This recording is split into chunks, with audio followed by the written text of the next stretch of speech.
Đây nha, vừa nãy con diều hâu về vồ con gà của mình đây này. Mình cắm giò ở trong này này. Khiếp thật đấy. Lần đầu tiên gặp diều hâu nhá. Mình cắm giò ở trong kia.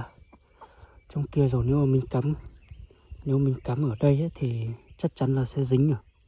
Dính cái con diều hâu à. Khiếp thật đấy. Đây.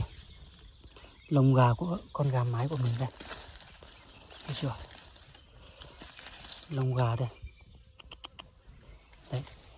Mình cắm giò ở đây rồi. Đấy. Cắm giò ở đây.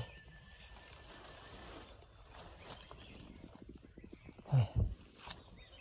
Lông gà ẩm ở đây. Thảo nào mình nghe con gà rừng ấy, nó gái 2 phát thôi. Không dám gái nữa. Đặt vào có 1 tí 5 phút vồ. Diều hâu đã về vồ rồi.